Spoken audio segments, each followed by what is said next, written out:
just share my slides and then we get started. Just hold on a minute.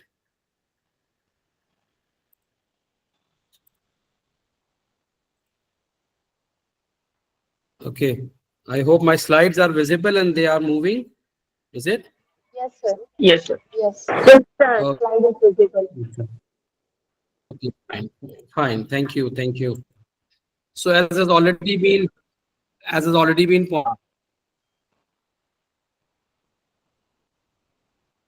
pointed out, I'll be speaking on outcome assure quality of education for us. So I'm professor of computer engineering at Nizam Hussain College of Engineering and Technology, Aligarh Muslim University, Aligarh. Now the first and the foremost.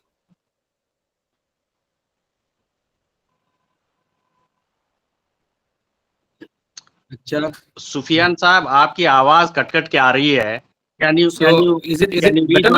rejoin? क्योंकि आवाज cut के आ रही है आपकी. Hello. People will not be able to enjoy your scholarly lecture. या तो आप दोबारा रिजॉइन कर लीजिए. थोड़ा सा अच्छा, मुझे लगता है नेटवर्क का प्रॉब्लम है, आवाज कट के आ रही है. देखिए भाई, ये सारे these are the problems of internet, and in fact I did not get this link on my email, so I asked Mazhar Saab to send me again. On WhatsApp he sent the link on WhatsApp, तो फिर हम यहाँ पे आज join किए.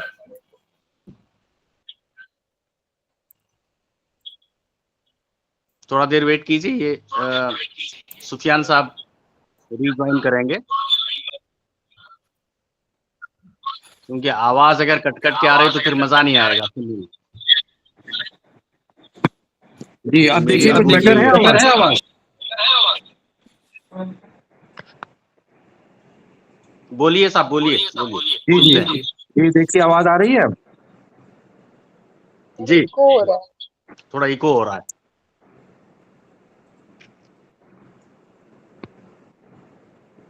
अच्छा, आप कुछ बेटर है? Yes, sir. Yes, sir. Okay, fine. Yes, So sir. let me share my slides and then we get started. Just hold on a minute. Echo क्यों हो रहा है देख लीजिए. इको हो रहा है.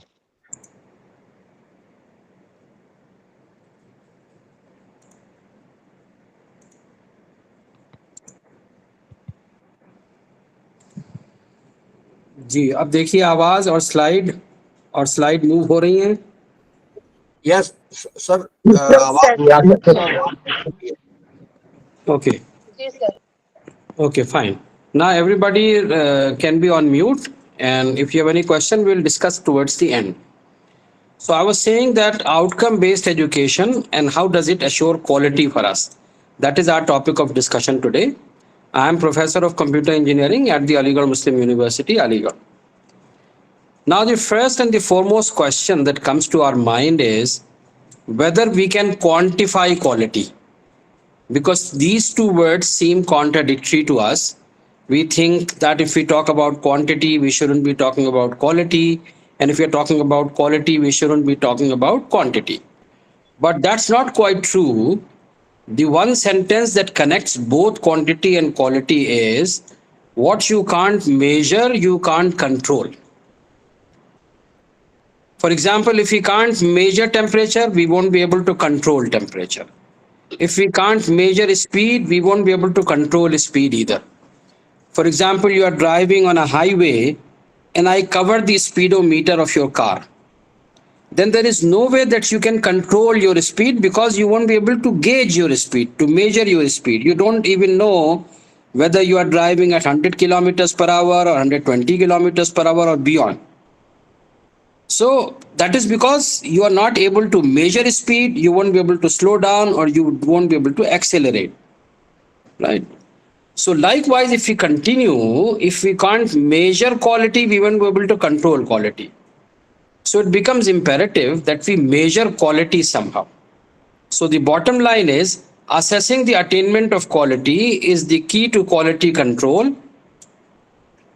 and enhancement. Because when we talk about quality control, quality needs to be enhanced only. Nobody wants the quality to come down. So we do need to measure the quality in order to control and enhance the quality. So how do we control quality is what we are going to see in subsequent slides.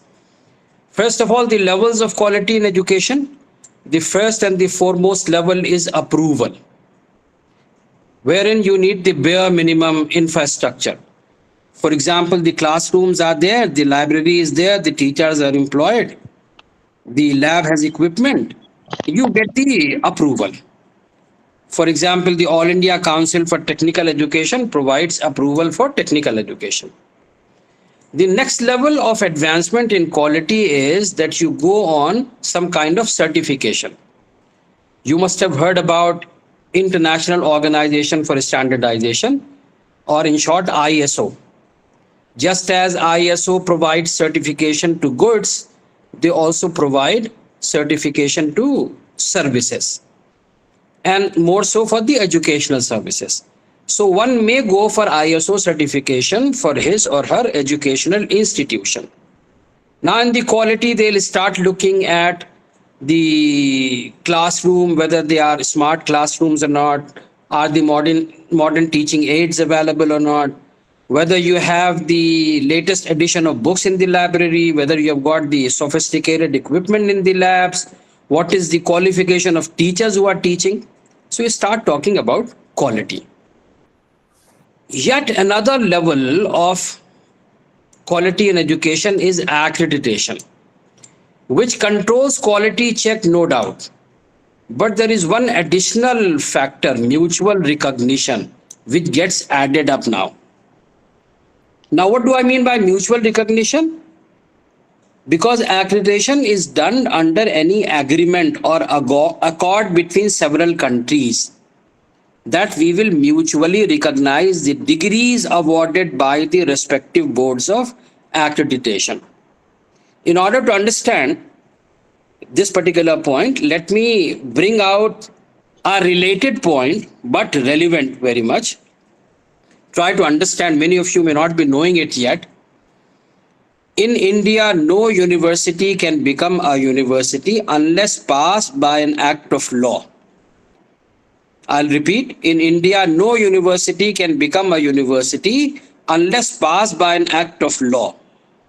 If it happens to be an act of the Indian Parliament, that becomes a central university. If it happens to be an act of a state assembly, it becomes a state university.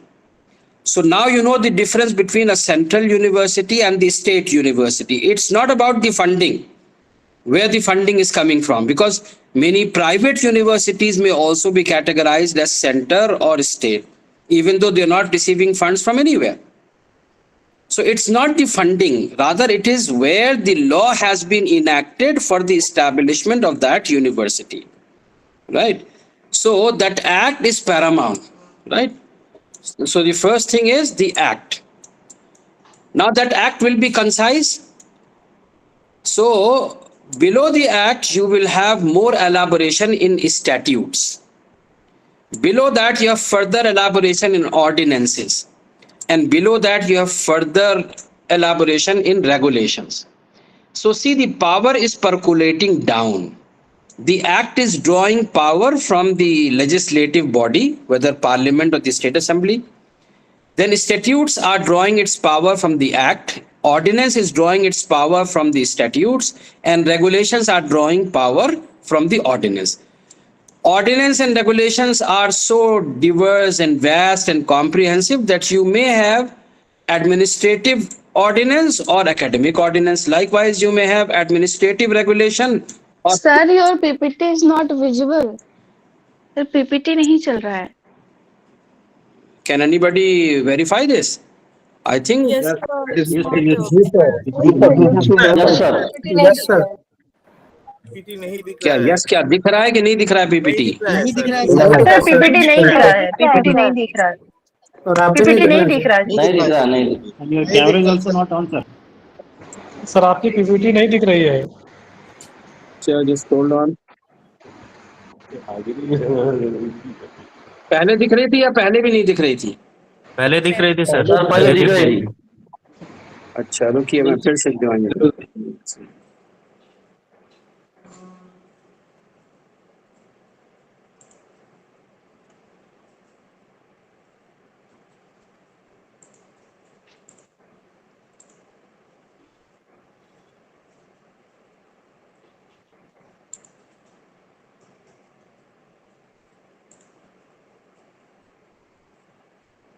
अब दिख रही है sir. Yes, sir. Yes, sir. चलिए, अब दिख रही है। हम बात कर रहे थे कि levels of quality in education की बात कर रहे थे। तो म्यूचुअल रिकॉग्निशन कैसे मिलता है एक्रेडिटेशन से, ये बात हम डिस्कस कर रहे थे। So I was saying that the act of the university is paramount, followed by the statutes, then the ordinance, and then the regulation. So power is percolating down. The act is drawing its power from the legislative body, which in turn is passing power on to statutes, and then to ordinance, and then to regulations. Now, for example, the vice chancellor of a university, where does he or she draw the power from? He or she draws the power from the act and statutes, which in turn are getting power from the parliament or the state assembly.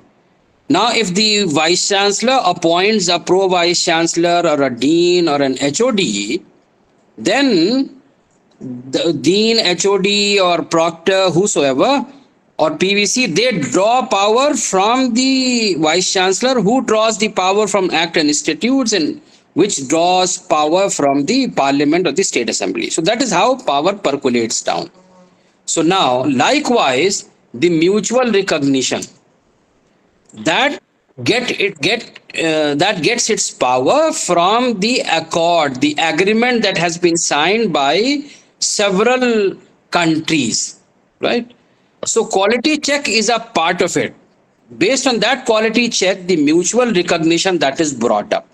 I'll elaborate this point a little later further. Right now, you must be aware that there are two bodies in our country, NAC and NBA, who accord accreditation. So NAC provides an institute-wide accreditation, which means the institute gets the accreditation and all the degrees awarded by that institution, they stand accredited. Whereas NBA is degree-specific accreditation. If NBA provides accreditation to BTech in computer science, it stays with BTech in computer science. You can't stretch it to BTech in IT or MTech in computer science or anywhere else. Both have their own pros and cons. In NAC, you get the accreditation for the institute. All the degrees are accredited. Whereas in NBA, they say that let the strong degrees be accredited and let the weak degrees do not pull down the strong degrees downwards. So that is how both of them, NAC and NBA, they are the accreditation bodies in India. Now, what is accreditation? This is one of the many definitions that you may see about accreditation. You might be wondering, why am I saying one of the many definitions? Definition has to be unique. That is what we are taught. But let me remind you of the good old story that you must have heard in your childhood days, that a few blindfolded person were asked to touch an elephant and describe it. So now the blindfolded person who touched the trunk of the elephant, he said it's like a python.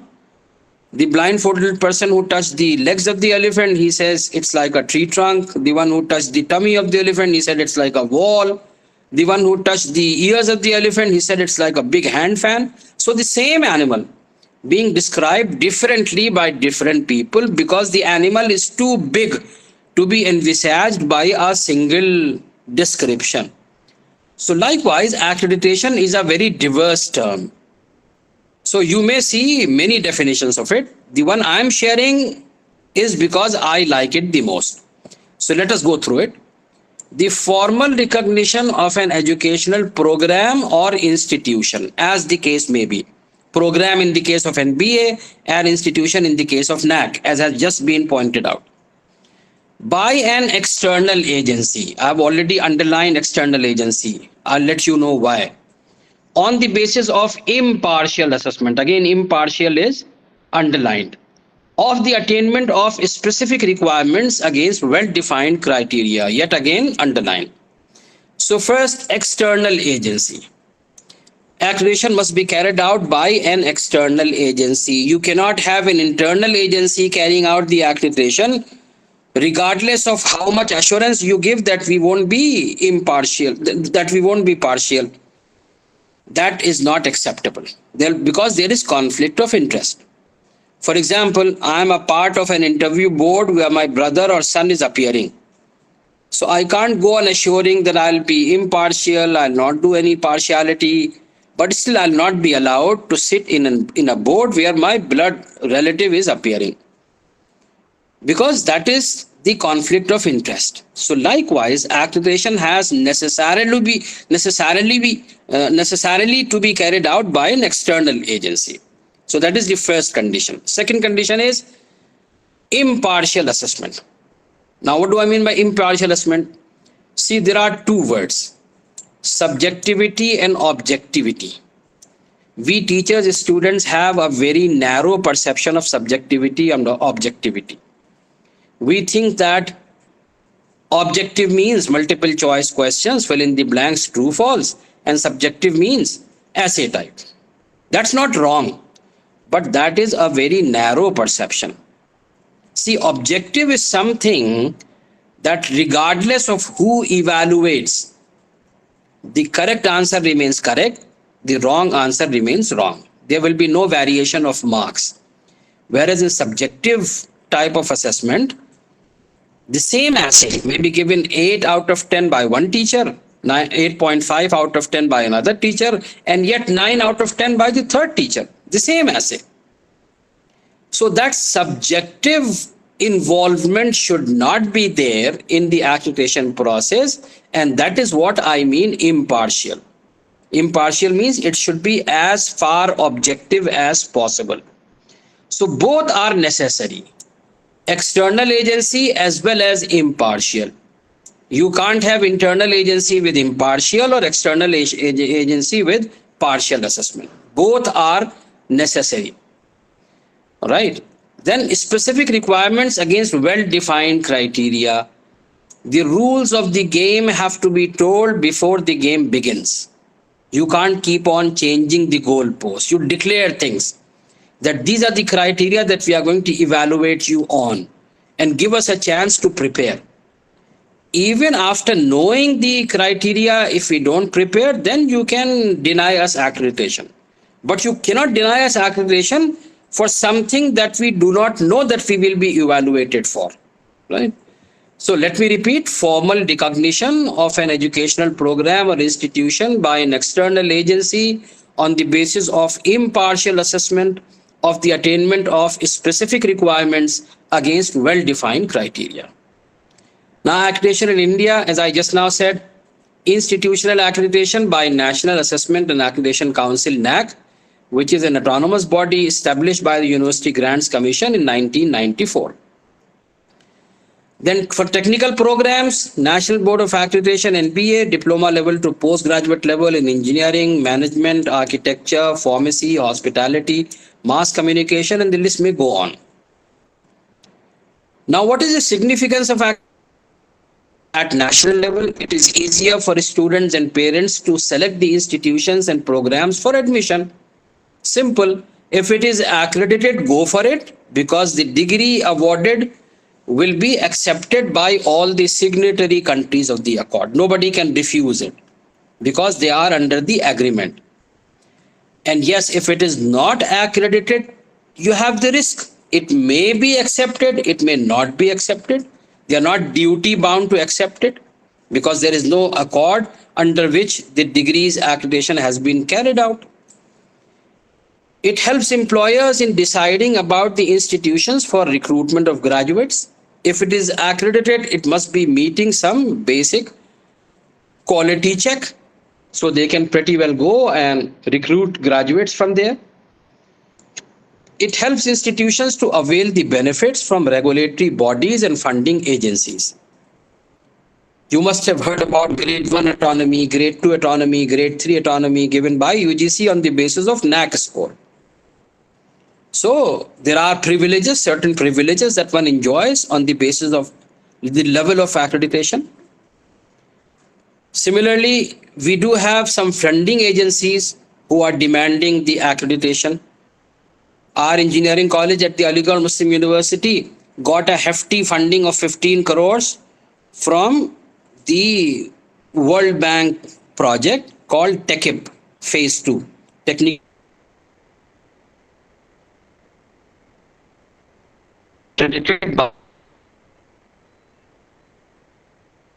another funding of 7.7 crores. So accreditation did bring us money, funding, right? Also, it helps institutions in deciding about transfer of students or exchange of students from other institutions. That also becomes easy. If two institutes are accredited, they are at the same level, you can seamlessly exchange students for a semester or two. But if one institution is accredited, the other is not accredited, then you have to do all the exercise of degree equivalence, syllabus level, and so on before you can exchange students. So these are the benefits that one accrues if the degrees are accredited at national level.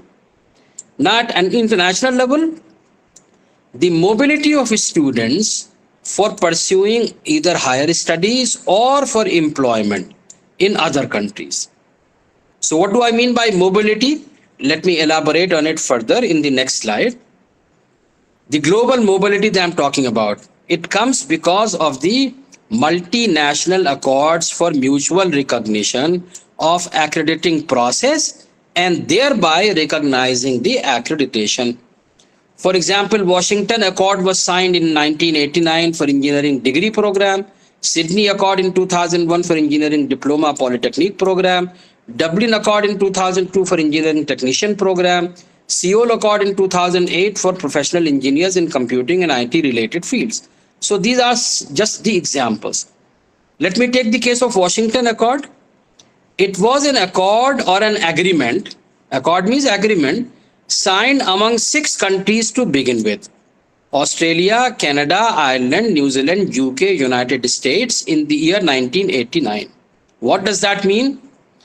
If the New Zealand Board of Accreditation is providing accreditation to any degree in their country, that degree has necessarily to be accepted by Australia, Canada, Ireland, UK, United States.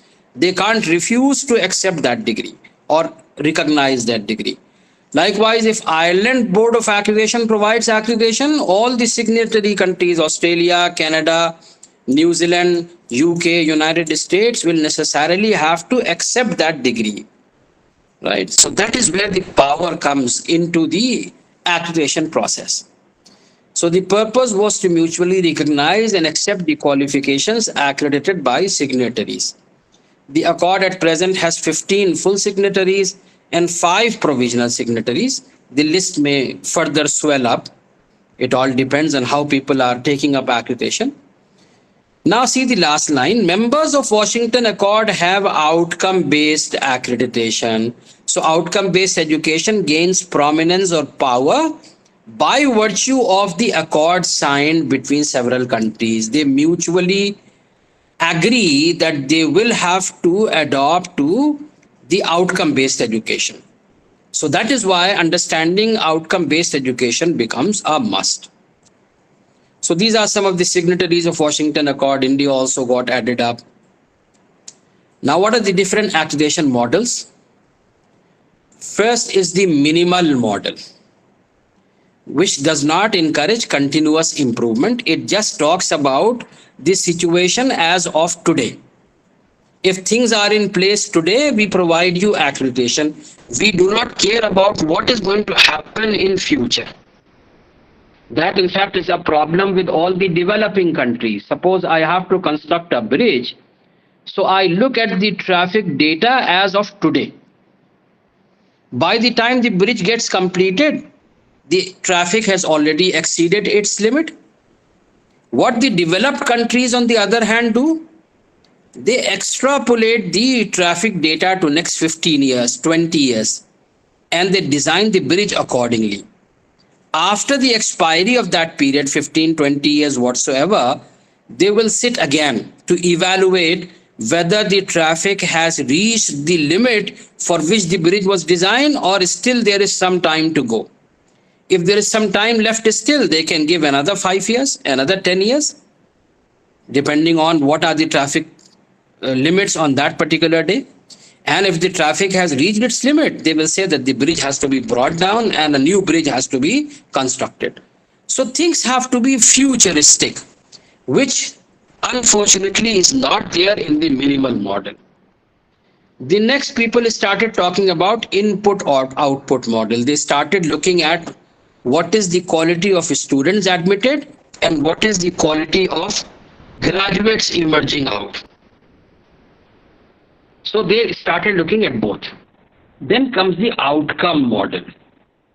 Suppose there is a farmer who is given the most fertile piece of land, the best seeds, ample amount of water, best fertilizers, but the crop is not up to the mark. That means there is something fundamentally wrong.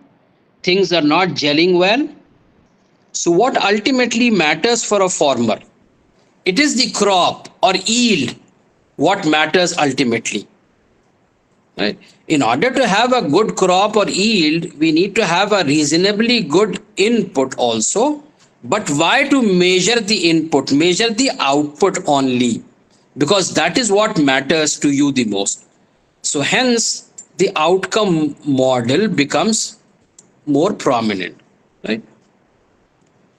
Now, what is outcome-based education? Starting with a clear picture of what is important for students to be able to do, then organizing the curriculum, delivery, and assessment to make sure learning happens. So you set the bar first, you set the goal first. Suppose there is an athlete who has to take a high jump. So he or she sets the bar first and then asserts to cross that bar. If he or she is able to cross the bar will be raised further and he or she will try again. Likewise, if there is a weightlifter, he sets the weight first and he asserts to lift that weight. If he is able to lift, he'll add another half kg or 1 kg or quarter of a kg and then try to lift again. So you always have to set the goal first, set the bar first. So why don't you set the bar in education also first? You might be wondering that I'm giving you the examples from sports and I'm talking about setting the goals in education. So let me give you an example from the educational realm as well. Pick up any good book. In the beginning of every chapter, the author will list what all are the points that you must learn from this chapter. That gives you the advantage. You are extra cautious whenever you come across such a point in that chapter. Oh, I had to learn this point in this chapter. So you pay extra attention. Towards the end of the chapter, the author again says that these are the points that you must have learned from this chapter. Now you assess whether you have actually learned those points or not. If you haven't, you start reading the chapter from the beginning all over again. So setting the goal first makes you more focused, makes you oriented, right? So in outcome-based education, we start with a clear picture of what is important for students to be able to do, and then we assert. We assert in terms of organizing the curriculum accordingly to reach the goal. We deliver the contents accordingly to reach the goal, and we assess that learning happens in order to assure that. So pictorially, OBE is what the students should be able to do, right? So this is OBE, what the students should be able to do. Then you organize the curriculum and learning teaching process to make sure the students achieve the outcome, right? And then towards the end, you assess to measure what the students have actually achieved. So that is how things progress in outcome-based education. You set the bar first, you assert, and then you measure, right? That is how outcome-based education proceeds. Now, this is a very important pyramid of outcome-based education. We will understand this pyramid in subsequent slides.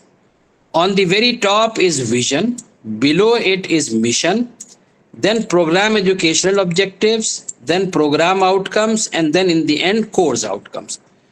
You can see that the design goes from top to bottom, which means we'll have to set the vision first.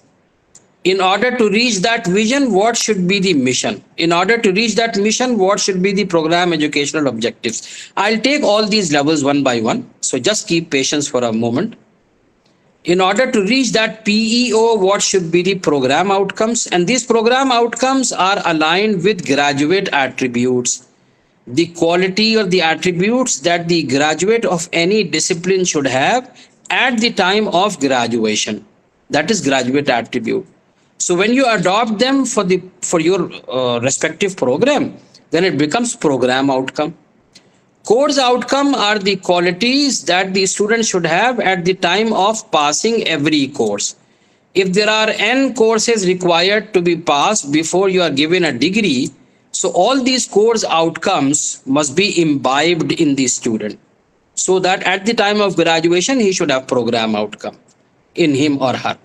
So the assessment goes from bottom to up. First, the assessment of attainment of COs will be done. That will lead to the assessment of attainment of program outcomes. That will lead to the attainment of PEOs, and that will lead to mission, and that will lead to vision. So this is a very important pyramid that we have to keep in mind when we talk about outcome-based education. So you can also notice that these two top levels are the institute-specific attributes, whereas the next two are program-specific, and the last one are the course-specific, right? So let us take them one by one and try to understand. The first two levels. Sarwar Saab, can you mute yourself? Sarwar Saab.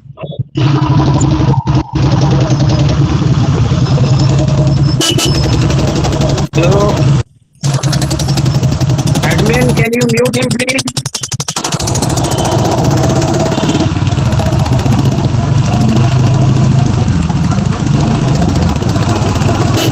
Sarwar Saab, you're disturbing the whole class.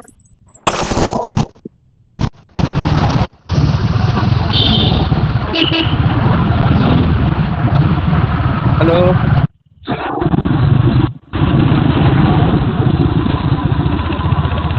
Can anybody mute him, please? Bijapur sir आप हैं? Bijapur sir अगर आप हैं तो server आलम को mute कर दें please.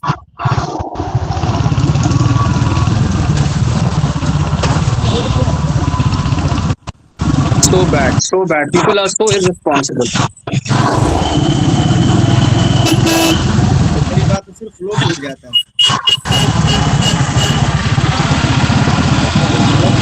अभी तुरंत म्यूट हो जा रहा है.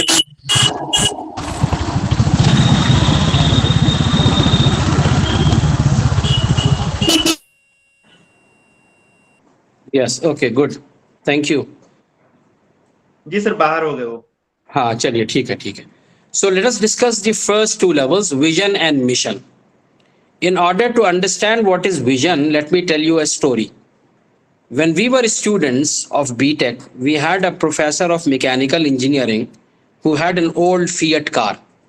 Those were the times when only two cars were found in India, Ambassador or Fiat. Any third car was supposed to be an imported car. So just imagine he had an old Fiat car. At the back of it was a sticker which read, "When I grow up, I want to be a Rolls Royce." Sounds funny. An old Fiat car carrying a sticker, "When I grow up, I want to be a Rolls Royce." But that is a very good lesson for vision. Vision is, what do you want to become, or what do you want your institute to become in 20 years from now, 30 years from now, 50 years from now? That is vision. How to reach that vision? You have shorter goals to achieve vision. That is mission, right? For example, there is this concept of long-term scheduling and short-term scheduling in the operating systems of computer science. If some of you are students of computer science, you can relate the long-term scheduling and short-term scheduling. Even if you're not aware of operating systems and scheduling algorithms, the very name will tell you that long-term scheduling is vision, whereas short-term scheduling is mission, right? For example, a player wants to become the number one player. That is his or her vision. In order to reach that vision, he or she will set up smaller goals, shorter goals. How many runs do I have to score in this series? How many wickets do I have to take? How many catches do I have to hold? So match by match, series by series, as he or she keeps on achieving the mission statements, a day would come when he or she would become the number one player and hence achieve his or her vision.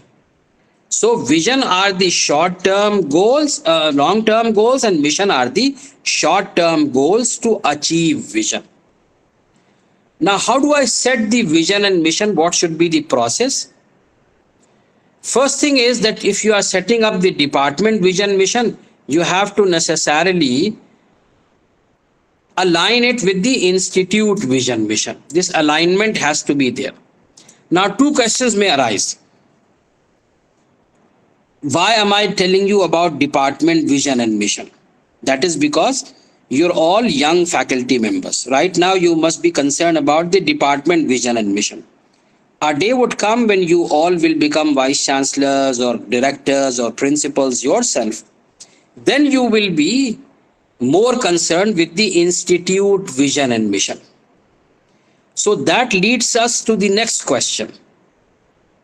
What do we align the institute vision and mission with? So the answer is that institute vision and mission has to be aligned with the mission and vision of the founders. That may be a trust, that may be a body, that may be a person. So the institute vision mission has to be aligned with the vision and mission of the founders, and the department vision and mission has to be aligned with the institute vision and mission. Why the alignment in the first place? You must have heard that joke. There were 4 friends who pooled money to buy a car to run as a taxi. The first day, nobody came to hire their taxi. When investigated, it was found that all 4 of them kept sitting in the car themselves. So nobody saw the car unoccupied or vacant, so nobody hired their car. So they were told that please get down from your car, let it be unoccupied so that people can come and hire your taxi. The next morning they did come out of the car, but the car did not start. So they kept pushing the whole day, but the car did not move. Why? Because 2 of them were pushing from front to back and 2 of them were pushing from back to front. So the car did not move at all. It did not move. What should have been done? All 4 of them must have been pushing in one direction. That is the importance of alignment. If suppose institute vision mission wants to take you this side, whereas department vision mission will not align, things will not move in the proper direction, right? So that is why this alignment is very important. And also the process has to be followed. You won't get the vision and mission in your dream. You slept in the night and in the dream you saw that this should be the vision and this should be the mission of your institution or department. Even if you see such a dream, don't adopt or don't accept that vision and mission, because you have got it the easy way. So you won't put your heart and mind to achieve that vision and mission. I read in a preface of a book, there is no easy way to learning. If you learn something easy way, you will forget or you won't persist with that. So the process has to be followed. The process of articulation and vision and mission is that you align it first and then you do the consultation with the faculty, the industry, the management, You take the data on future, that will make it futuristic. Professional bodies, parents, and you come up with the first draft. Then you reiterate, you go back, take this draft back to all the stakeholders. They might look at it and they might give some revision requests. So if they are very significant, then you come up with version 2.0. If they are minor, you make it version 1.1. So likewise, you take several iterations and finally your institute vision mission or the department vision mission would come through, as whatever the case may be. But again, this vision and mission is not lifelong. It is not to be carved in stone. Rather, there will be the expiry date to it, depending on how much data on future you have taken, right? So you have to my mission is valid for 25 years. Again and review it. If there is a need, we will modify. If there is a need, we will replace it. Or if there is no need, we may even continue with the same. But we'll have to necessarily review after that time stamp expires. So this is the process of articulation of vision and mission that must be followed. As an example, I'll give you the vision and mission of my engineering college, but take it as an example. I'm not trusting you, right, to take it and adopt it as your vision and mission of your department or college or institution. Because every institution has to be unique. Their founders are different, their locations are different, their interests are different. So follow the process. I'm just giving you the example. So in line with the vision of Sir Syed Ahmad Khan, the founder of our university, the Zakir Hussain College of Engineering and Technology always stood for peaceful coexistence, academic excellence, and scientific temper. These were the vision points of our founder. So in line with it, we came up with our vision to become an institute of excellence. See, we borrowed excellence from here. In scientific from here, and we added technical education because we are an engineering college, and research with the standards at par with national and national institutes of repute, and to serve as quality human resource provider, right? Quality human resource provider to the society and industry, right? Talking about peaceful coexistence. So this is the vision of the engineering college. Now, in order to reach this vision, these are the mission statements: to offer state-of-the-art UG, PG doctoral programs, to make policies and atmosphere to attract and retain best faculty, to create an ambience in which new ideas and cutting-edge research flourish through effective curriculum and infrastructure, so as to produce the leaders and innovators of tomorrow, to produce ethically strong and morally elevated human resource to serve mankind, to undertake collaborative projects and consultancy for long-term interaction with the academia and industry, and to be among top 10 engineering institutes of India. So these are our mission statements. As we keep on fulfilling or achieving our mission, a day would come when we will reach our vision also, right? So this covers the first two levels of the pyramid, vision and mission. Now coming to the next two levels, PEOs versus POs. PEOs are the qualities that the matured graduates will have 4-5 years after the graduation. When they graduated, we didn't tell them how to be a good teacher or how to be an entrepreneur or how to be a manager, how to be a businessman. How did they self-develop 4-5 years after graduation? This is PEO. And PO are the qualities that the graduates of any discipline should have at the time of graduation. That is why it is aligned with the graduate attributes. In order to differentiate the two, let me give you an example. Take the example of a fruit. For example, mangoes. These are the mango season in the North India, although we are nearing the end of it. The mango is ripe. PO achieved. A fruit is ripe, PO achieved, graduation. The graduate is ripe. Now this graduate will go out, just as the fruit will go out in the market. Now people will assess how is the taste of that fruit, what is its smell, how does it appear, what is its color. So these are the program educational objectives which you can evaluate after your project, after your product, the graduate goes out in the market, right? So PEOs and POs. POs at the time of graduation, the qualities attained, and PEO, the qualities that are self-developed for 5 years at least after graduation. Now again, there is a process of defining of PEOs. With the institute vision and mission, you align your department vision and mission. Now with the department vision and mission, you have to align your PEOs so that everything is moving in the same direction. You also take the graduate attributes into account. And then you do a consultation process from faculty, student, data on future, alumni, industry, professional bodies. See, consultation helps us in two ways. Firstly, we will get a broader view from different angles. We'll have a good suggestion base to pick up from. Secondly, when we involve the stakeholders in the consultation process, they feel they are a part of the decision making, and then they will help you in achieving that PEO or PO, or for that matter, vision mission. There also you had those faculty and data on future and employers and all, right?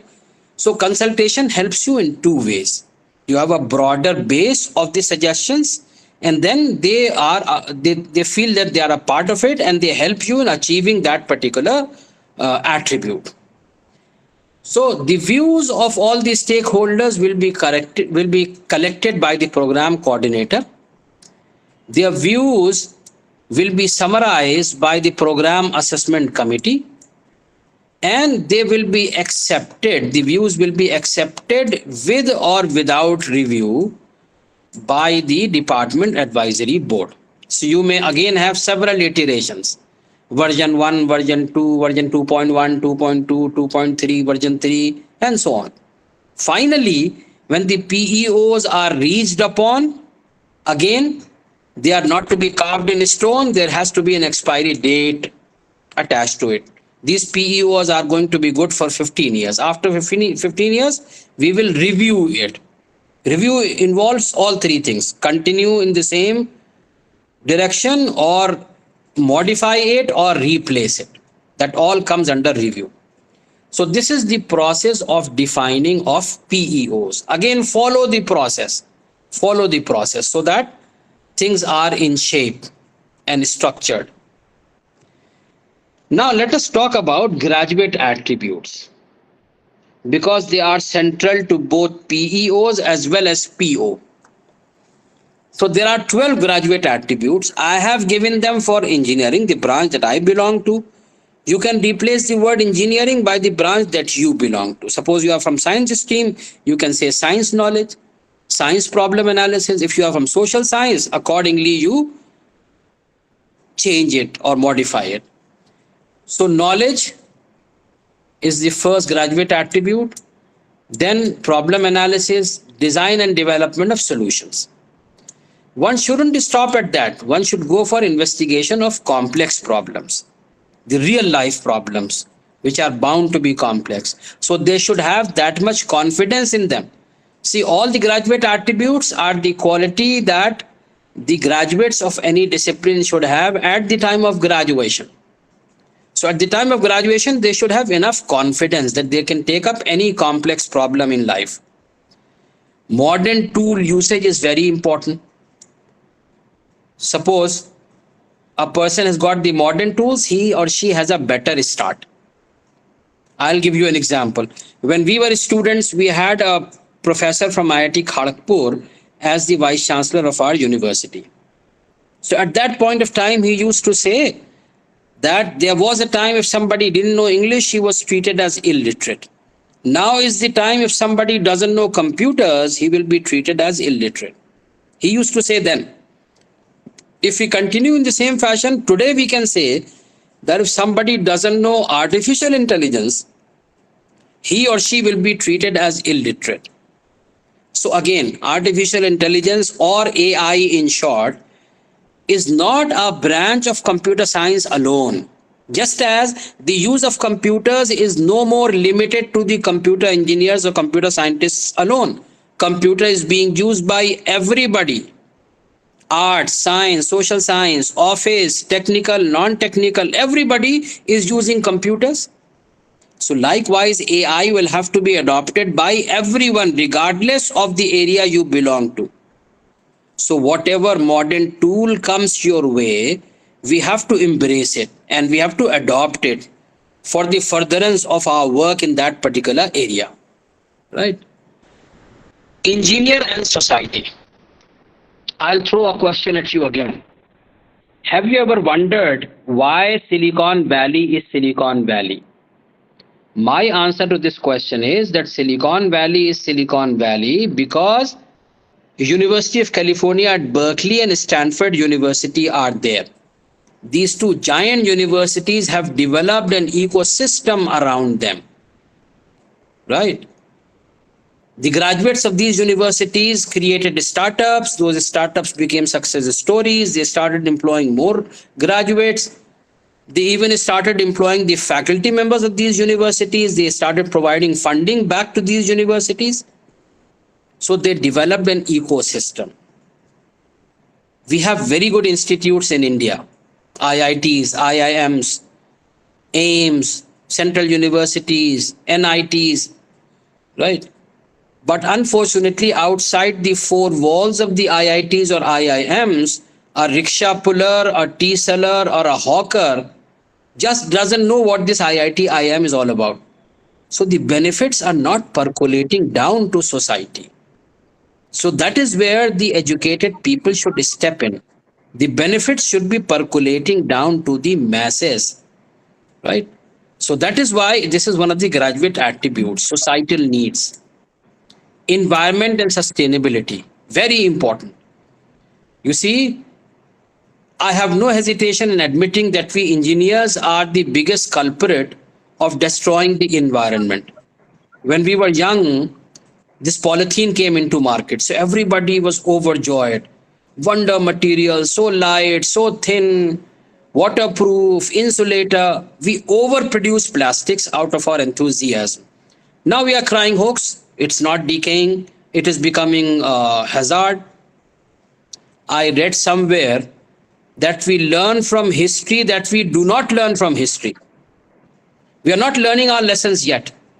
Today we talk about solar energy. We are deploying solar panels everywhere without thinking what will happen to these solar panels when they are discarded, say 20, 25 years from now. I don't say that we do not go for solar energy. I do not say that we go for solar energy, but we must think in the longer term, how are we going to cater to the needs then? So ethics, again, you take out ethics from an educated people, he or she will sell the whole country. Individual and teamwork, we should be able to work independently and we should be able to work in a team. Communication, very important. The only difference between the modern systems of medicine and the traditional systems of medicine is the lack of communication. Modern system of medicine has come a long way. They are transplanting hearts now.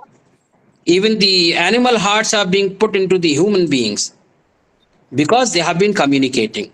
We had some very good Hakims and Veds, but unfortunately they didn't communicate. They didn't even teach it to their children. So they died with their knowledge, with their expertise. They went to the graveyard or the Shamshan Ghat. Everybody, the new generation had to start from scratch. Everybody had to reinvent the wheel. So communication is very important so that the next person can take up from where you left. Lifelong learning. Learning doesn't end the day you graduate. It starts that day. A doctor practices after doing MBBS. If I finish BTech and I say that I'm done, no, your work will start now. Project management and finance. Everything runs on finance, so we have to have an eye on the finances. Management is very important. Suppose I am designing a bridge, it should be completed well before the rainy season. Otherwise, the floods will come and whatever construction is done, that will be wiped off. So project management and finance are very important. So these are the 12 graduate attributes that a graduate of any discipline should have at the time of graduation. So this is the explanation that I've already given you. So I'm skipping these slides. Now, what is the process of defining PEOs? Very similar to that of PEOs. You align the institute, department, vision, mission, and you align PEO with that. Now align PO with that. Graduate attributes, professional bodies, the consultation process from faculty, student, data on future, alumni, industry. Their views are to be collected by the program coordinator. Their views are to be summarized by the program assessment committee. That has to be accepted with or without review by the department advisory board. I've gone through it hurriedly because it is very similar to that of PEO. And again, whatever is the defined PO, give an expiry date to it, right? Now, there is a new term that has come up recently that is called PSO, Program Specific Outcome. What is the difference between PO and PSO? PO have one-to-one alignment with graduate attributes, whereas Program Specific Outcomes, they are lesser in number, not necessarily 12 POs to 12 GAs. They may be lesser in number, but they are specific to a program. Again, let me explain with the help of an example. 3 good universities of India: Aligarh Muslim University, Banaras Hindu University, Jawaharlal Nehru University. They may be running MA in history program in all the 3 places. Take it just an example. Don't take it as a political statement. They may have MA history in all 3 universities and their POs will be same, but their PSOs may differ. AMU may say that our PSO is medieval history, BHU may say that our PSO is ancient history, JNU may say that our PSO is modern history. So PSOs are the focus areas of a university. You may be running BSc in chemistry at several universities. Their POs will remain the same across the universities, but their PSOs may differ. Some may say that our PSO is organic chemistry, some may say that R is physical chemistry, some may say that it is inorganic chemistry, and so on. So PSOs are lesser in number but specific to a program. The last in the level is the course outcome. The course outcomes has to be student focused, not professor focused, which means learning oriented, not coverage oriented. What the student should be able to should learn, not what you can teach. There has to be alignment between course, program, and institutional levels. Focus on abilities central to the discipline. Suppose your syllabus is organized unit wise. Take the central theme of unit 1 and make it CO1. Central theme of unit 2, make it CO2. 4 units, 4 COs. 5 units, 5 COs. Focus on aspects of learning that will endure. Again, let me tell you an anecdote. When I was doing PhD at IIT Delhi, there was this professor, there was this diplomat visiting from another country. So he asked one of the professors of computer science, which programming language do you teach your students? The response of that professor of computer science was an eye-opener for me. And that's very deep. Try to understand. He said, we teach them programming. Languages may keep coming and going, but the programming skill will stay. There was a time when Fortran was there, then Pascal came, then C, C++, C#, Java, Python. Tomorrow there may be another language. If I teach language, when the language goes out of market, the graduate goes out of market. If we teach them programming, it is just a matter of picking up a syntax of a new language. So aspects of learning that will endure the test of time. They should be limited to manageable number, not too many that they are not being managed. And most importantly, is specific enough to be measurable. Because if you can't measure, you won't be able to control. So this is most important and fundamental to OBE. So this covers all the different levels. A brief stint on the Bloom's taxonomy now. Benjamin Bloom gave it. The first level is knowledge.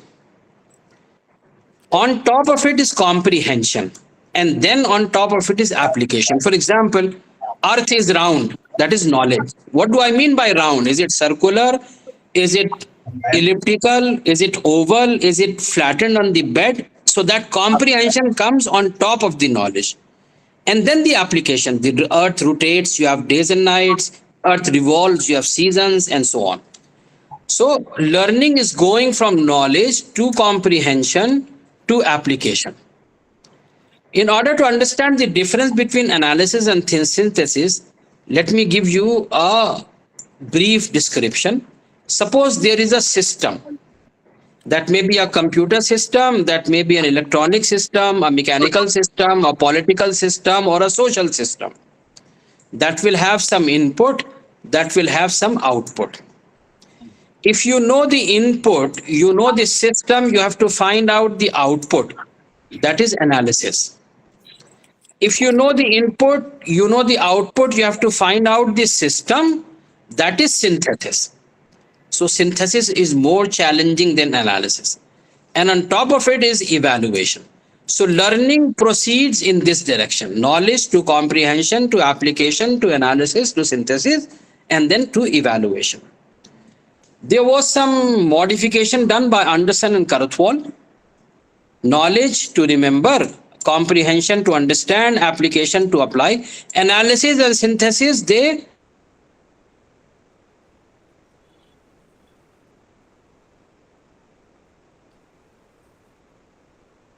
evaluation was there, and then they added a level called create. Now create has three terms: invention, innovation, and discovery. What is the difference? What is the difference between invention and innovation? Suppose there is a point A and there is a point B. Nobody knew the route to go from A to B. Somebody came up with a route to go from A to B the first time. That is invention. Now the route exists, but somebody came up with a better route from A to B. That is innovation. Right? Now what is the difference between invention and discovery?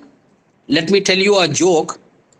A child asked his father, "Dad, what is the difference between invention and discovery?" So the father said, "Son, look, it is like this. I discovered your mom and then we invented you."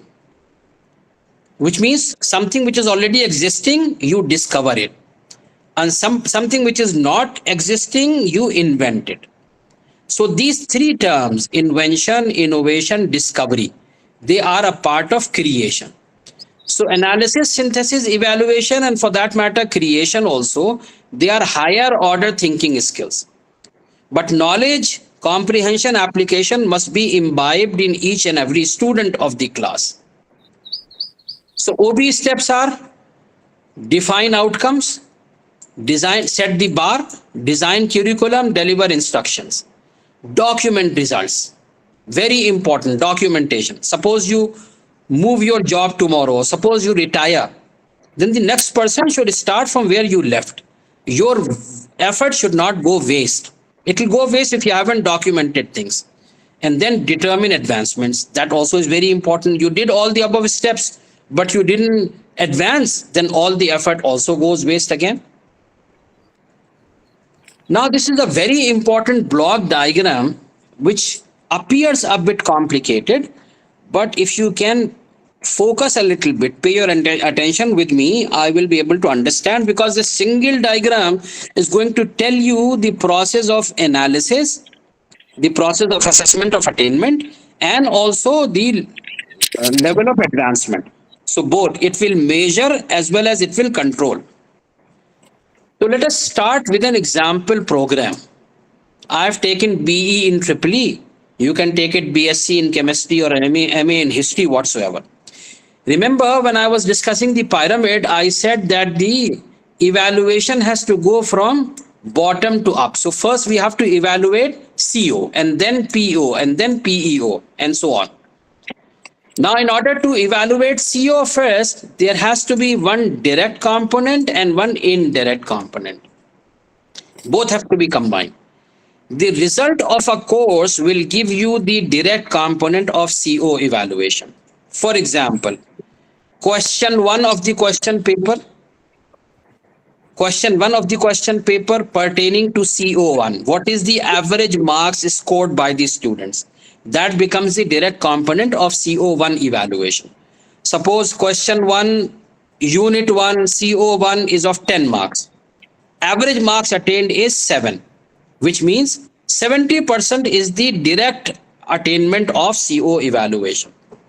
Now you combine it with the indirect component. You run a feedback at the end of a course, ask the students themselves, what do you think, what level you have got CO1 in you, CO2 in you, CO3 in you, CO4 in you. They will say, take the average. Somebody might say 80%, somebody might say 90%, somebody might say 70%. Take an average. That is the indirect component. So marks scored, average marks scored, direct component. This is a very simplistic view I'm giving you. The indirect component is the feedback provided. Combine both of them in a ratio 70% direct, 30% indirect, or 75% direct, 25% indirect. Now you must be wondering, where do I get 70-30, 75-25 or 80-20? See, the point is, whatever you take, declare it before the course begins. You cannot keep on changing the goalposts. You cannot say that, okay, let the assessment come. If direct component is more, we will give it more weightage. If indirect component is more, we will give that more weightage. No, you cannot play a game like that. Whatever you decide, you declare it. That our direct component will be this much and indirect component will be this much. So CO evaluation will be done like this. Now this CO evaluation will become the direct component of PO evaluation. All the POs that this particular CO has been mapped into, they will draw the direct component from the CO evaluation respectively. To it you add the indirect component. You run the survey on the alumni or the exit graduate feedback. At the time of graduation, you ask the students, how much do you think you have got PO1 in you, PO2 in you, PO3 in you, and so on, up till PO12 in you. Let them give their assessment of their self-assessment. You average it out. So that will be the indirect likewise, you ask the alumni, how much you graduated from here? How much do you think you have got PO1 in you, PO2 in you, PO3 in you? Take their view and take an average. Now you again combine the direct component, indirect component in an already declared ratio. You can say that, okay, CO evaluation will formulate the 80% direct component, indirect component 10% from alumni and 10% from graduate, exit graduate, or 15% from exit graduate and 5% from alumni. So that will be PO evaluation. Now PO evaluation will become the direct component of PEO evaluation. To it you will add the survey of the senior alumni and the employers. This alumni and this alumni is different. This contains all the alumni, whereas for PEO, the alumni have to be the senior ones, at least 4 or 5 years before they must have graduated, because we are evaluating PEO. That is an attribute of the senior alumni only. Likewise, you ask an employer, a graduate joined your company some 5 years ago, 10 years ago. How much do you think does he or she have PEO1 in him and PEO2 in him or PEO3 in him or her? So that will be the indirect component. Combine them in an already declared ratio. That will be PEO evaluation. Likewise, you go on doing mission evaluation, vision evaluation. So this particular line gives you the assessment of attainment of learning outcomes, CO, PO, PEO, mission, vision. The story doesn't end there. You have to do the enhancement. So you take the evaluated CO and the target CO. How much target had we kept? Take the difference of the two. What is the shortfall? So over here you see that we are giving plus minus difference. In direct indirect component, we had the addition. They had to be added. But in the target CO and achieved CO, we need to see the difference. So the difference is accumulated. Likewise, target PO and achieved PO, what is the difference? That is also accumulated. Target PEO and achieved PEO, that again is accumulated. So the OBE admin will propose the improvement in such a way that the next time when the course runs, this difference between target CO and achieved CO will narrow down. A day would come when you will achieve the target. On that day, you raise the bar. Just as a high jumper, when he or she crosses the bar, you raise the bar. So then you raise the bar. So this single diagram gives you the assessment as well as enhancement. How do I do proposed improvement? That I will consider in a slide shortly. So this is the summary of assessment. I'll just skip it. I've explained already. Yeah. Evaluation for improvement. Result of assessment is used for 3 dimensions. Either you improve the curriculum so that the difference between the target and the achieved narrows down. Or the second one is, the first one was curriculum improvement. The second one is improvement of course delivery and assessment, which means you revise or redefine the POs themselves. So these are the 3 dimensions, right? Which will bring in the improvement to narrow down the difference between the achieved PEO, achieved PO, achieved CO, as well as the target PEO, target PO, and target CO respectively. Right. So this is the overall OBE framework. So you can see that this part is the institute part containing vision, mission. And the second part is program level, which is PEO and PO. And the third part is course. So there is a continuous cycle of assessment, improvement, assessment, improvement, assessment, improvement. There has to be an ongoing process. You take into account the industry and professional inputs and feedback also. So yeah, process of redefining of POs. You again do the alumni survey, graduate survey, industry, program coordinator, module coordinator, POs, assessment, faculty views. Is there a need for redefining POs? Yes. Improvement in PO attainment. If it is curriculum, go to Board of Studies. If it is delivery methods, go to the module coordinator. If it is the third dimension, the PO needs to be revised or redefined, go to the program assessment committee, and department advisory board will ultimately accept it after review or without review, whatever the case may be. So this is the process for redefining of POs. When to assess?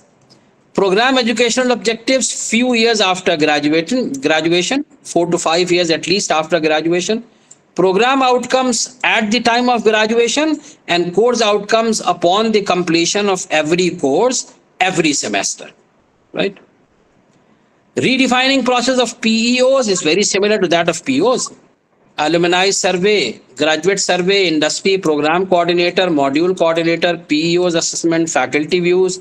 Is there a need for redefining PEOs? Identify the changes. If the changes are in curriculum, go to Board of Studies. If it is in regulations, go to the Academic Council.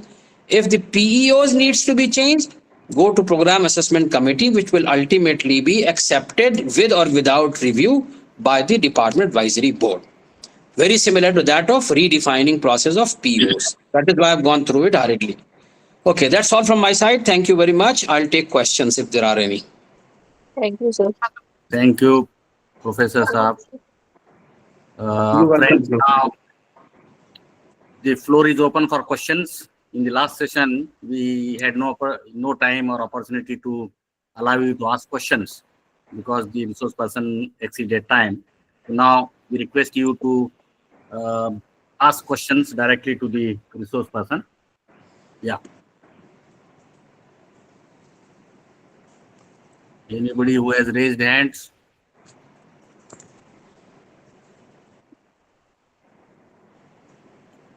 चलिए मैं शुरुआत कर देता हूँ. जी जी बताइए.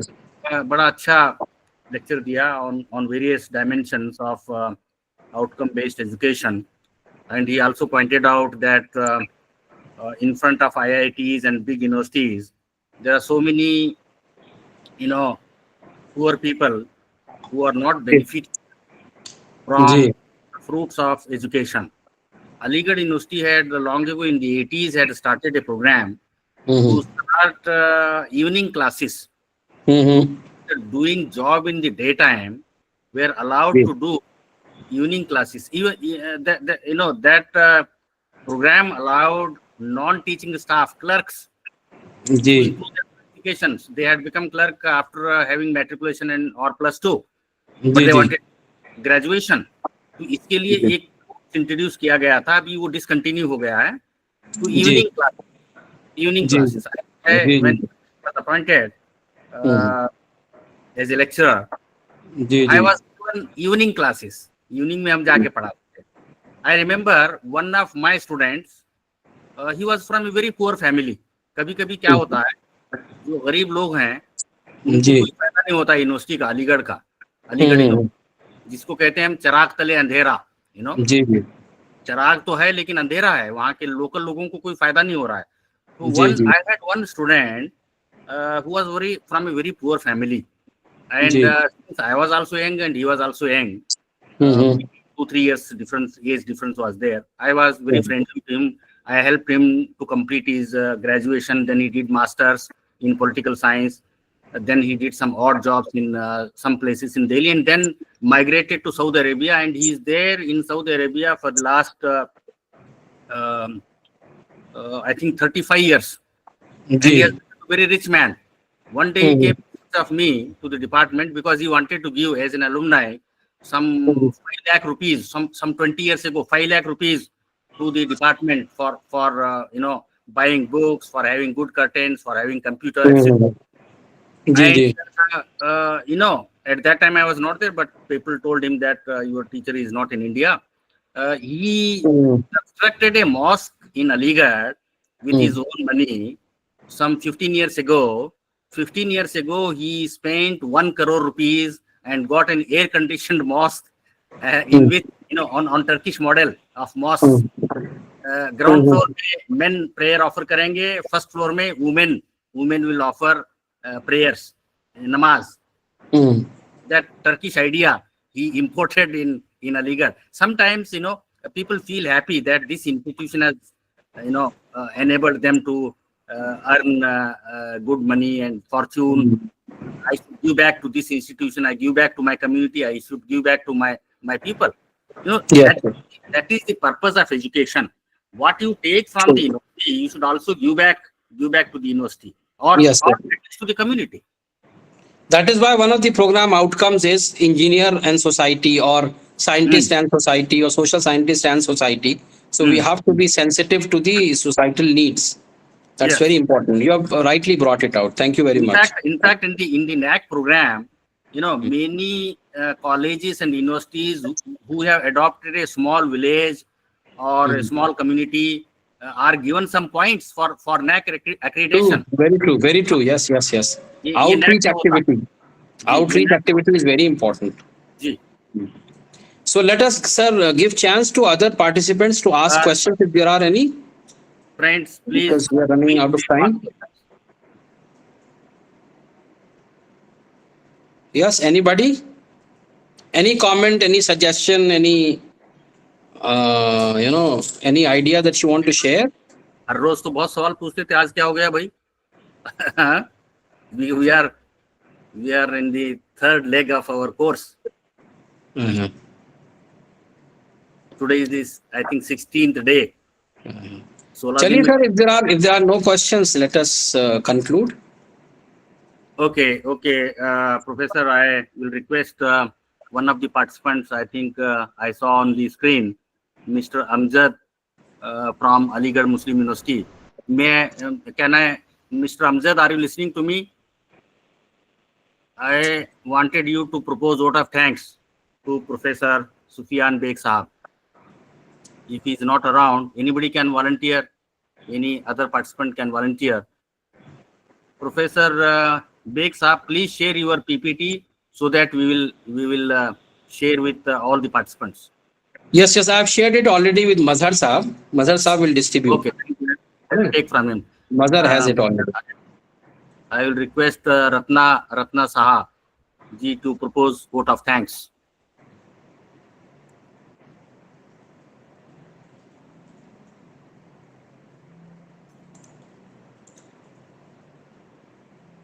Are you listening, Ratna Saha ji? Yes, sir. Yeah. Please propose vote of thanks to Professor Sufyan Beg Sahab. Thank you, sir. Good afternoon, everyone. I am honored to be given the responsibility of expressing gratitude. First and foremost, I extend my heartfelt thanks to Professor Bijapur. Not only did he introduce the resource person in each session, but he also enriched us with his profound and scholarly discussion. I also extend my sincere thanks to the speaker. We have greatly benefited from his valuable insights. In addition, I would like to thank all the participant faculty members present here. We are all in learning a great deal from this FIP.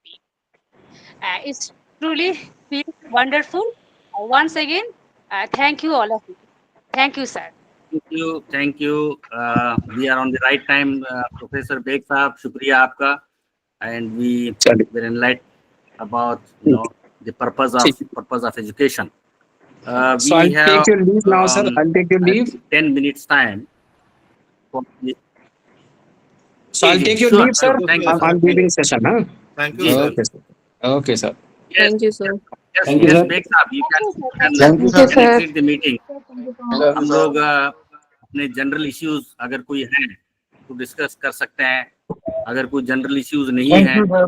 तो all exit and have a cup of T, क्योंकि continuously screen के सामने बैठना also is a torture, a kind of torture.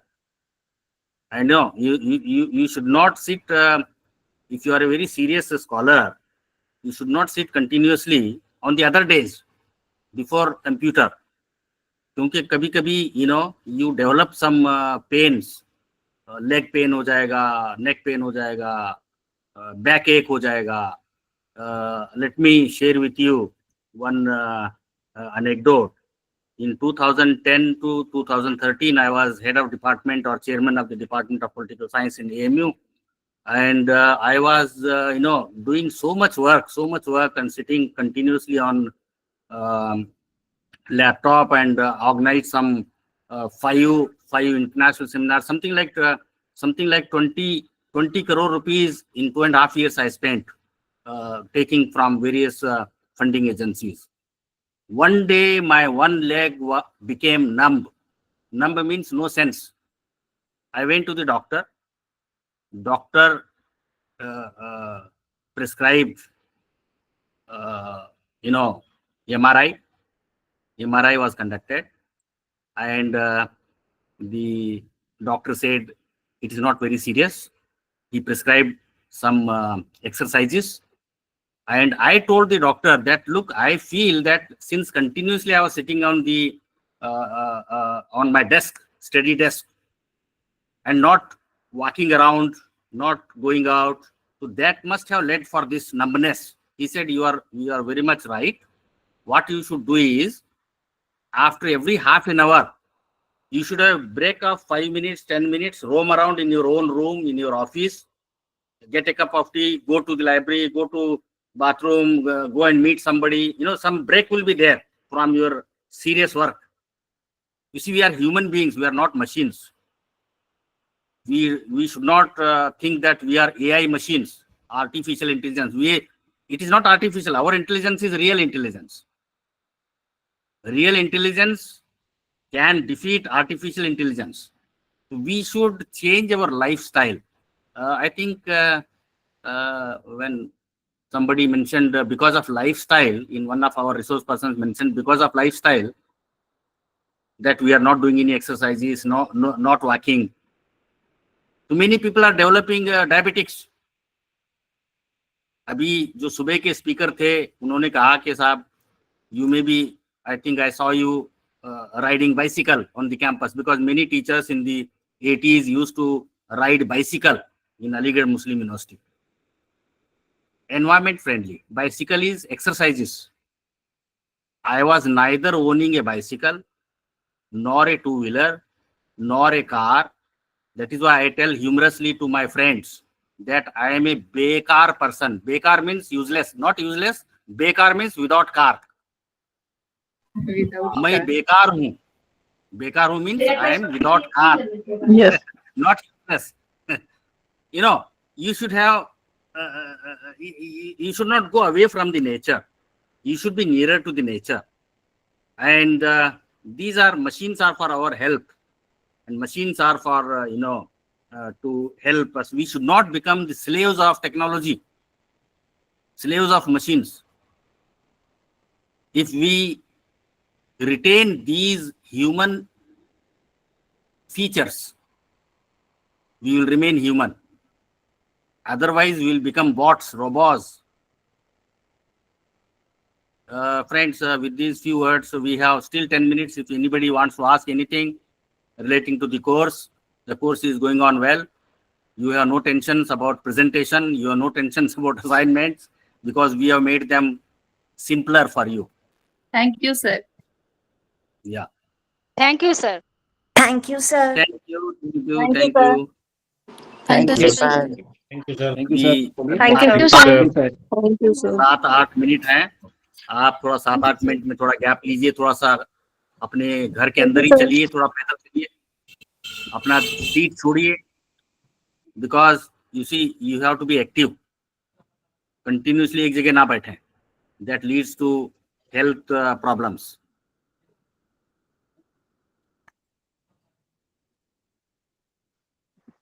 Thank you sir. Thank you friends. हम लोग फिर 12:30 पे मिलते हैं. You can exit the meeting. Okay sir. Thank you आप सर. अपनी मीटिंग छोड़ सकते हैं. Thank you sir. Thank you sir. Thank you. Thank you. sir. Thank you.